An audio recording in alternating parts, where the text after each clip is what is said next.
Hello, everybody, and welcome back to another episode of Dores Unlocked. I'm here, joined as always by my co-host Ari Schamberg, Tristan Ruttman.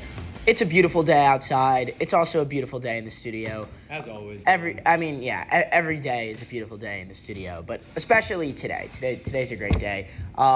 We have a lot to talk about this week's episode. We've got some new fun segments planned. It was a pretty good week in Vanderbilt sports. A lot of action. I think we had like 6 home live events over the weekend. Is that accurate? I believe so. We had a lot of home games. A lot of very games busy. to break down. Yes, men's basketball, women's basketball, baseball. Let's get it kicked off.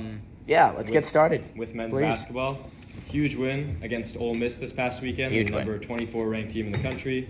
This is our 3rd ranked win over an opponent in basketball for the men's side, and our 3rd quad 1 win, which is huge for tournament hopes. This game was almost one that we've seen before. Vanderbilt nearly had a second half collapse as they've had in the past few games, but they were able to hold on. Thanks in big part to Chris Magnon. Big shout out to him. He had a great game. He had 16 points, 7 rebounds, 7 stocks, I believe 4 steals, 3 blocks. Just an all-around great game from him. Stocks. Really brought the energy. I've never heard stocks. Have you heard stocks before? Never. Stocks? Never. Is that like where'd you pull that That's an NBA term? term. NBA Twitter, I guess I'm suppose. NBA Twitter. All right. What are your guys' thoughts on the game? Yeah, I don't really have much to add. I think you covered it. I think the biggest thing for me is that Vanderbilt finally was able to not completely blow a game. They had a 19-point lead in the first half. Ole Miss stormed all the way back to take the lead over Vanderbilt. Yeah, they still kind of blew it. But they weathered the storm. You know, Byington, he called some big timeouts. They hit some big threes. They got big turnovers when they needed to, and they were able to gut it out and pull out a much-needed must-win game at Memorial Gym. Yeah, if I said it at halftime, but if they had blown that game, another lead, I think both, like, literally in terms of their tournament odds and also, like, just emotionally and mentally, I think it would have been it would have been it for the team because I even saw at one point Jason Edwards was shaking his head on the court after, like, Ole Miss took the lead in the second half. It's just a confidence similar thing, for the players as it is for the fans, like same old.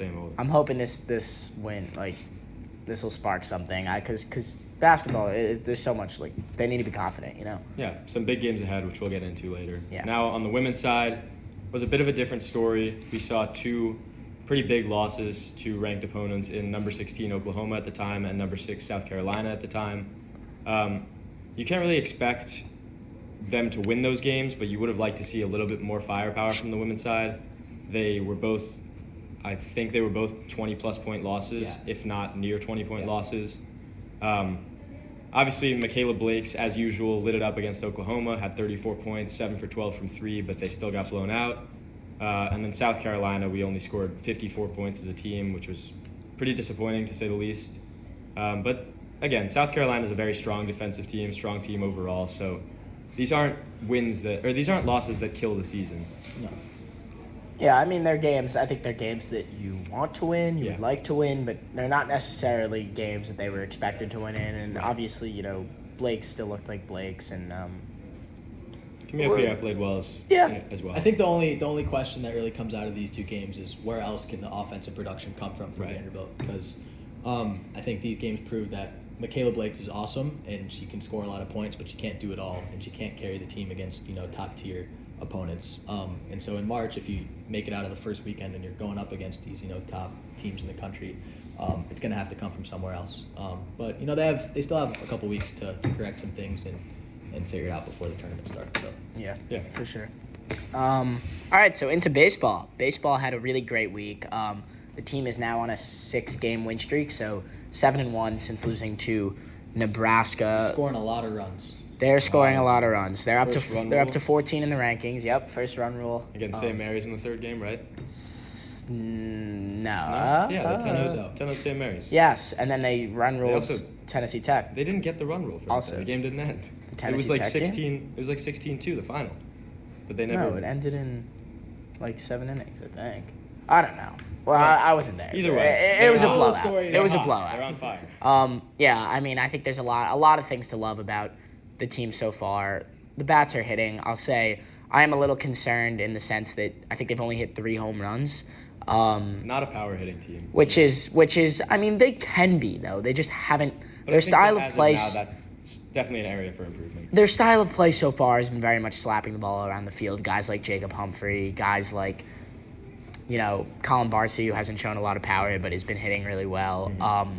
I think when you're playing these more, not as good, not as high-powered teams, it's easy to win like that. I think we're going to have to start to see some more power come out as we go in the form of guys like Braden Holcomb, like Riley Nelson, like Chris Maldonado. Like, people are going to have to start, hitting home runs. So that's my main concern on the offensive end. I won't go too far into this, but pitching-wise, I think Cody Bowkers looked incredible through 2 starts. Really kind of, he's a professional, but he's really kind of been impressive. Leads the college baseball in Stuff Plus. In Stuff Plus. I mean, Stuff Plus is a subjective, right. Everybody has a different But Stuff Plus model, still, but that was impressive. Very impressive. That was impressive. I will also say that I'm very impressed with RJ Austin so far. I think that he's clearly always. shown that he's going to be a first-round pick in the MLB, which Yeah. was expected, but just a shout-out to him as well. Yeah, he's great. Ethan McIlvain's the guy I'm most worried about still. He had another shaky start this weekend, and if he doesn't kind of figure it out, they're going to need to figure out a new third starter for the weekend because it's not sustainable to, I think blow they're up missing the strong third pitcher that they that's, I think, their biggest weakness. Agreed. All right. So now let's get into our segments. First segment of the day, I have for you guys some blind rankings. So you know how they do these activities at timeouts and during halftime at Vanderbilt basketball games? Oh. So I'm going to bring you guys 5, and I want you guys to blindly rank them 1 through 5. All right. So we'll kick it off with the this is fun. the t-shirt toss, a classic, a staple. Where would you guys put that? Are you going This or is am I tough. going? I'll go first. I think No, you guys We have to collaborate. agree? You collaborate. Oh, we I'm collaborate. inclined to put it at 3. I was going to say 3. I think it's not very unique. Well, you go to a lot of let's sporting think about it, though. What goes above it? If we're thinking You got theoretically here. You got The the red- blind, the red blind panda. crawling around that GLP did. Our Is friend, that better? our friend Yeah. Gabe got to participate in one of these Gabe. That's timeout true. activities. All right, so let's put it at 3 because I think that engages the crowd well. The thing about the t-shirt toss is there's a very limited supply for a lot of demand. That is true. What Vanderbilt loves to do is have one of their other, sports teams come out on the court and throw t-shirts. So I think what was Yeah. it, the volleyball team I that think they it was had? the volleyball So they had 12 girls out there, each with one shirt, and they threw them. So A lot of fans in are left 30 disappointed. seconds, Also- you give out 12 t-shirts, and you have 10,000 people who are going. They home also do a empty-handed. poor job. 10,000 people in the student section. I don't know about that, Well- but they also do. They do a poor They job. toss At, the t-shirts around they the do whole a poor arena. job at incentivizing the people who get there first and sit in the front. Because everyone all the throwers want to be like, look how far I can throw it, and end up throwing it really far. And then us dedicated, super fans get left with no. Sorry, we're rambling let's about get the into- T-shirt let's toss. get into the Yeah, next one. t-shirt I'm toss. sorry. I'm very T-shirt toss. passionate about the t-shirt toss. Next, as Okay. already mentioned, we have the student crawling for the credit card good comms. cash prize. Where would you guys put that? I feel like just because our good friend got to participate in that, That was it has great. to be. No, one or not two. one, not All right, one, We're not gonna one. put it at 2. We know what Okay. one is. I know what one Sentimental is. value. Two. I think two is a good spot. 2. All right. Yeah. Shout out GLP. Next, we've got the 5-point pizza giveaway. The pizza boxes that our good friend, I don't know his name, but the MC throws out to Oh, fans. our good friend, the MC. Yes. Very good friend. 4 or 5. Let's think. What? I think 4. I don't like. I feel like he's gonna come up with something out of left field here. It's gonna be really good. So I don't want to leave 5. Alright. I feel like it Alright. sucks. Alright. You get Yeah. one person gets I a don't. slice I don't of think pizza. I've seen it on the jumbotron. So we I've say never 4 or seen 5? 5. 5. Okay. We might regret that, but I like the pick. okay, good. So we have 1 and 4 left. We've got 2 spots open. I know what 1 is. Next, we've got the Tiff's Treats giveaway. Is Where that would the you guys same put thing that? as the The pizza? cookies. Yeah, that's The 4. cookies that they Yeah, have. cookies are Four better your than cup. pizza. We put pizza so at 5. I'm Cookies glad. go at 4. I'm glad. That seems Yes, that works fair. perfectly. Seems reasonable. All right, and our last one, we've got the halftime show from the Ole Miss game, Red Panda. That's the second annual week in a visit. row I've done that odd thing. I don't know why. I gotta stop Red with Panda, that. you guys think is deserving of Red number Panda 1? is probably the greatest halftime entertainment. I to think ever it's grace certainly planet Earth. deserving of number 1. I'm glad. very proud of you guys See, for leaving number 1. I think we did this perfectly. You guys did great. I'll say, if you have not seen Red Panda, go look it up on Twitter Incredible or YouTube show. or something. She's incredible. She really put on a performance. We watched a phenomenal basketball game last Saturday against Ole Miss. That might have stole been the the show. highlight. That might have been the She highlight of the absolutely day. stole the The crowd did not get louder than they did No. at halftime. I was sitting with Absolutely my parents. not. My parents were super excited yeah. during it too. And I came back at the huge very end of basketball it, fans. and it was great. It was Okay, amazing. so what were our final rankings? the final rankings. Well, I just deleted them, but off my memory, they We were. gotta put them on the graphic. You had. Oh, All right. we'll remember them. We had Red Panda number 1. Number 2 GOP was crawl. the student crawl for prize. Number 3 was the T-shirt toss. T-shirt toss. And then then cookies cookies and then pizza. pizza. All right, Which that was good. I would have I ranked like this. that. I You think guys did if it great. wasn't blind, I would have ranked it. I think like you that. guys killed it. Well done, guys. Well done. Getting into our next segment. All right. Are you want to Next lead us on this one? segment is going to be everyone's favorite game, Would You Rather, but with a little bit of a sports twist. So I'm going to be asking these two guys a Would You Rather scenario, and then they're going to talk about it a little bit. All right. All right. So Let's- starting off, would you rather be the best player on a team and the top player in the nation, but never make it to the tournament, or be a bench warmer and win the national championship?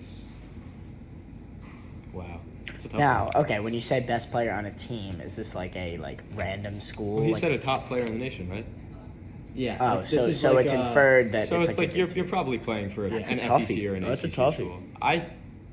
I think it is a tough pick at first, but at least in my opinion, I would take the recognition of being one of the best players in the country. So I would take being Bench being warmer. best Does player the on bench warmer get in even the though I game, wouldn't or is he necessarily- literally a bench? He'll come in if it's like a 30 Like garbage game time? and Like we're he talking makes like it. Ryan Like coach's- Archidiakos. Like a like coach's- coach's yeah, son, exactly, coach's coach's son. son. Like Type who was guy. the guy? Was it last year? Oh, it was on UConn. Like the coach's son. Oh yeah, Danny yeah. Hurley's Hurley. son. Hurley. I forget his Hurley. last. I forget his Andrew. first name. Andrew Hurley. Maybe. I don't know. It's like okay. I would take best player on the team. You're taking the the acclaim. recognition. National. You know, national I'm gonna go bench warmer and win the title. You Partly want the partly ring? to play devil's You want the advocate, ring? but also I think I don't like think there's a wrong answer. I think there's no better. Well, I think it's just different winning a championship in college sports. I think you have so much pride for yourself, your team, and your school. You're playing for your school, you know. So I'll go with that, but I'm not confident with it. I think that's a tough one. But Okay. Next up, would you rather be a 4-year player at a school that loves you and play overseas after college, or be a one and done but get drafted in the lottery in the NBA? similar So premise. essentially, would but- you rather be Ezra Manjon, although Ezra Manjon didn't play here for 4 years, or be Cooper Darius Flag. Garland? Darius Garland? Did Darius Garland play 1 year or 2 years? I'll Either take way. Darius Garland. No hate to Ezra. We're talking about but, Vanderbilt sports. Okay, I'll You go. go ahead. I am this one. I think is pretty clearly be a one and done and get drafted in the lottery. I'd I think. agree. I think you Yeah, gotta be I alive. think I like. mean, Yeah, one, from like the financial aspect of it, like you're gonna get a huge contract. in the exactly, NBA. and then you're like famous because you were a lottery pick, and you're I- on an NBA team, and you're living out your dreams, as opposed to like being overseas, like no one ever hears from you Yeah, again. but on the other side, I mean, like it's nice to be remembered at a school as a fan favorite player. Like Ezra Yeah, Manjon but- still gets his praise to this day. Yeah, but if even though you're he you're played playing 4 4 years. years, realistically, Well, you're getting a good education. you're pretty too. bad at basketball. Like, I- hate to I break it to you. Maybe that's don't more of a agree with you baseball. at Maybe all. that's more of a baseball thing. Janai Broom but- has played 4 years. Like- Janai Broom has played 5 years. Yeah. Really? There are plenty of All good. right, there well, are he plenty of sucks. good. So, RJ Davis, okay. Caleb Love. Okay, well, There's plenty of then good I guess I'm players more that in play. baseball mind, where it's Yeah. like there's just not that many good seniors in baseball, but in college. I would go with the lottery pick, Okay. but I think that the other side So we agree. also has All right. has its positives. All right, one more, and then we'll do a quick look ahead for the week and get out of here. Would you rather be known for one big highlight that everyone will remember, or never have any standout plays but be a consistently great player? So if you have the one highlight that Are we everyone saying remember, like does that imply knocking it down, like step back Like- three like- in the Yeah, like, let's NCAA? say like it's Chris like a- it's like Jenkins, Yeah, like Chris Jenkins, or like who's the best player? saying on like a that team? huge highlight, Archidiakos. like one of the best, He was a dog on that team. like one of the best Bronson. highlights ever, like historical so moment. Yeah. But It's like one- is you this have is one this moment. is this independent of like their You're future? asking a lot of questions here. Yeah, because like I gotta know. it's got Is some this of- independent of their future? Like we're not because, or is we're just gonna say in a vacuum. Yes. Okay, I would say the one highlight. I think we still watch like I am not a huge college basketball guy. There's no reason why I should know who Chris Jenkins is, but I'll always know who Chris Jenkins is and I'll have the call like ingrained in my head, like for the championship. For the championship. And then so I think being known for one big highlight like that, like your name will be known like forever. And I would say if there were strings attached, such as like you're a pretty bad player and you've one highlight and then never did anything else the rest of your career and you never went on after college, then maybe I would pick the consistently great player. But we're saying like in a vacuum, one big highlight I think is better than just like not having that highlight but being like I'd go with the good other player. side, honestly. I think that like you said it just now, like you're not a huge basketball fan, so you don't know how you know Chris Jenkins. Like, I don't think that a lot of people would be able to name Chris Jenkins, Really? even though he had that highlight. Maybe. I think basketball fans would, but like in general, people would be less likely to know him as opposed to a guy like Mark Sears, who doesn't have Wow. standout plays. I mean, like, yeah, but Mark he Sears is consistently current. great. So, Well, like, name me a Case in consistently point. great player from, what was that, 2016? Cassius Winston, Michigan State. that's a good. Like, That's he a had good point. highlights. I know But him. did he have one big Maybe highlight that not. we knew him for? No. I don't know. You think Yeah, more like- people know Cassius Winston or Chris Jenkins? It's a good question, actually. Probably Cassius Winston, honestly. Ethan Happ, Wisconsin Badgers. Big I've man. never heard of him. Crazy pull. Frank Kaminsky. See, that's my point. Frank Frank Kaminsky. Kaminsky. He was a was national good. player of the year in He's a dog. 2015. Frank Kaminsky He's a was dog. really good. Yeah. I remember him very All right. well. Let's all right. Yes. preview the week Okay. ahed. Let's. Yeah. Started off So with it's Wednesday, so we're not going to talk. Benny men's basketball plays at Texas A&M tonight.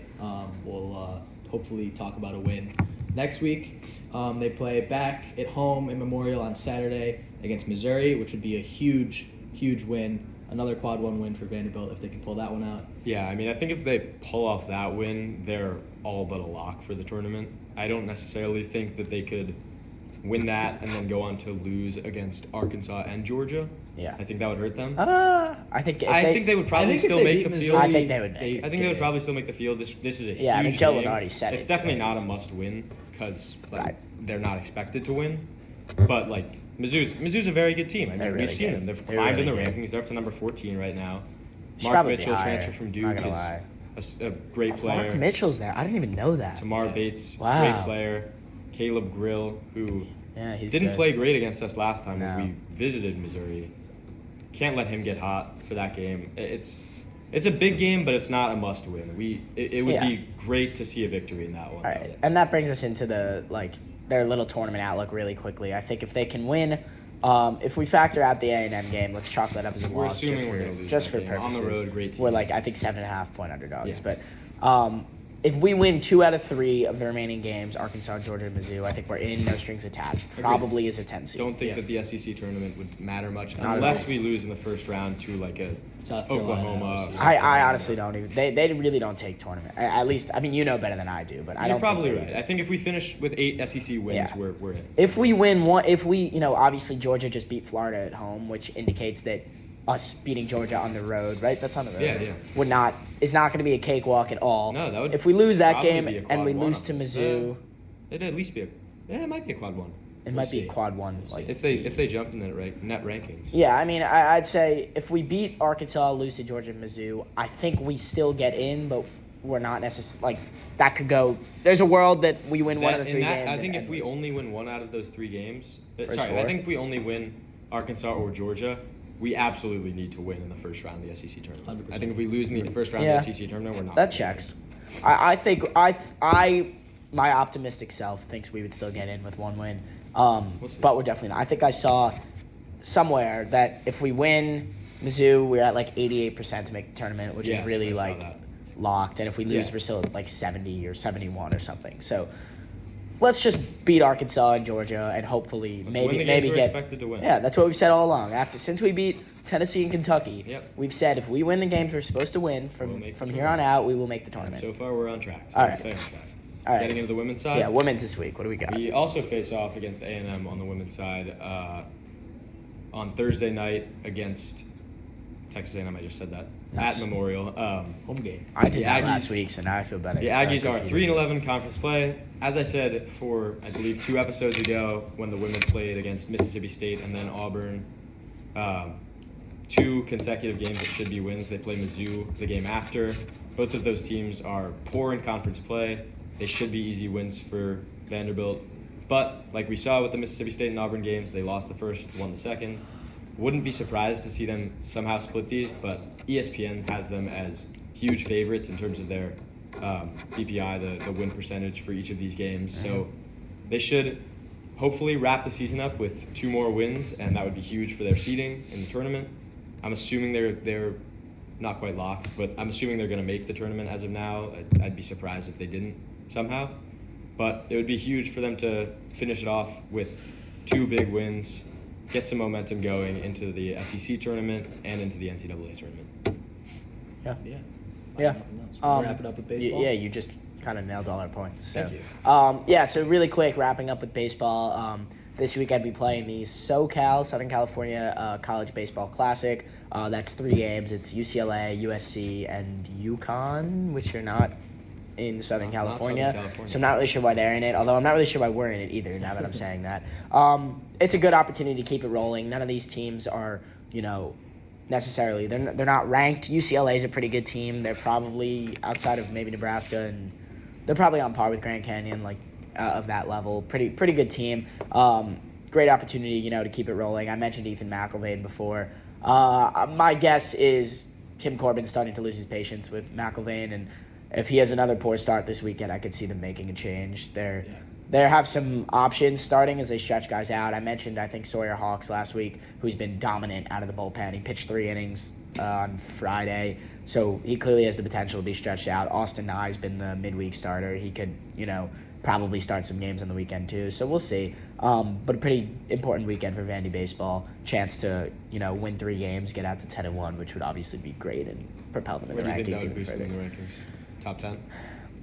Baseball rankings are hard because there's so much polarity in baseball. Right. So Texas A&M lost the 1 seed in all of college baseball, lost to I don't even know what school, it was a no-name school, and I don't even think I think they dropped very marginally because it's hard to you don't win a game and jump 6 spots in baseball like you do in basketball. But they would move. With MLB, there's just more games, exactly. They would move. They would move marginally. More margin for error, I feel like. Yeah. Anything else on baseball? I think that's all. All right. So that's about all we have for our episode today. Thank you guys so much for tuning in, and we'll see you next week. Go Dores. Right, we're doing that now. Go Dores.